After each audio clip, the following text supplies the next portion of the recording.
forms. If you remember, many of the visits to museums where you saw some of the most incredible through your trips, whether it was, the Museum of Natural History, Museum of Art. I mean, the exposure to more than learning just for that exam is really what it's about. The natural curiosity children come to school with, we really are supposed to be working with to enrich it further, and also to create learning environments where the instruction is focused on making sure that children get it.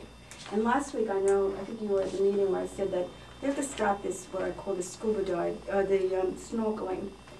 We have to go for scuba diving, sort of a sense of deep learning, so that when the children leave, they clearly have a clear understanding and not just for the test.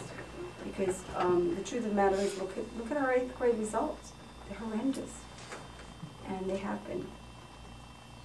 So at the state level, yeah, I think at the state level, one of the issues that we're, and again, it's only one meeting for me, but I know that there are several members who are very concerned about making sure that the rigor, and that we are just not so focused on the tests, so that in fact there's real learning going on.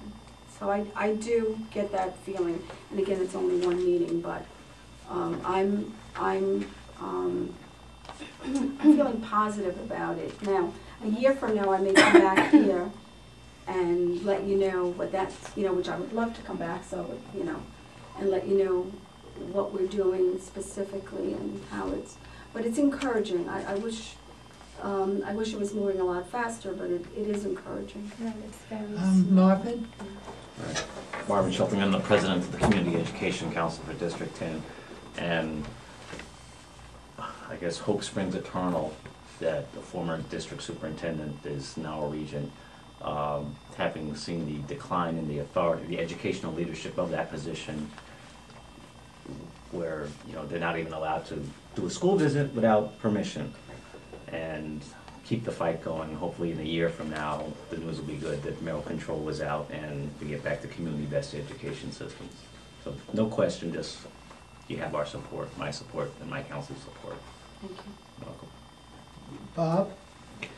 Couple of things, but One?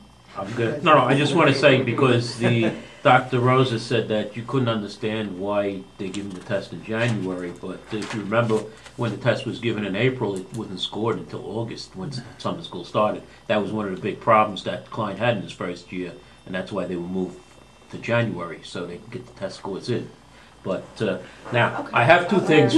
I have two things, but I'll go to one, Go and to hopefully one, you'll and call then- me afterwards. Yeah. I've been on the website for the State Education Department, and there's a release from April 8th that 81 New York City high schools and 27 districts are in need of improvement. And the good news is, last year it was 28 districts in need of improvement. Now, as I read further here, that talked about the schools in need of improvement, the city schools, I looked and I saw that there were 47 charter schools last year. 2 of those were in need of improvement. This year there were 58 charter schools, of which 7 are in need of improvement.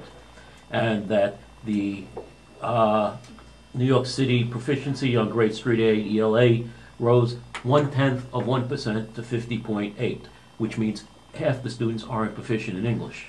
Math scores went from 57 to 65.1, which still means a third of the students aren't proficient in math.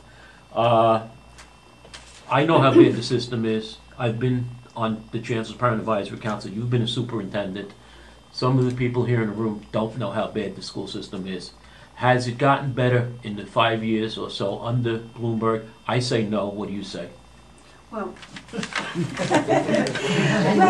He's not trying to put you on the spot. no. But you know what? It's interesting because I always say, I preface my comments by saying, obviously, I'm going to respond from my own personal experience. I mean, obviously, if I left, it was not because I thought it was going to be a good thing. I left because in a very short period of time, less than a year, I realized that there were several designs in this new structure that did not respect the differences. I mean, if you combine 8, 12, District 8, District 12, and District 11, the truth of the matter is that you're taking a very difficult job that for me, if you remember, I was also selected to be the senior superintendent for the Bronx. And I'm the one who said to Harold Levy, this is... That's what his name, Harold Levy, We were I'm trying to sorry. remember his last Oh, name. okay. I really felt that that structure, being a sitting superintendent for 8, and yet I was supposed to be first among equals and try to support my colleagues, that structure was a very difficult structure. It really, I mean, it was a year, I served for 2 years, and it was 2 years where I really had to compromise some of the things that I needed to do for my own district.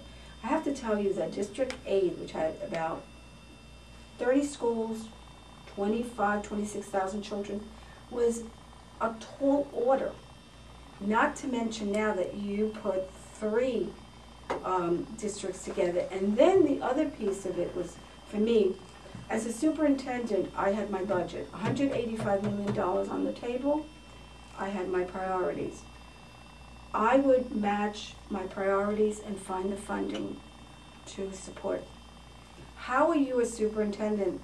It's like a dog with no teeth when you don't have the budget strengths.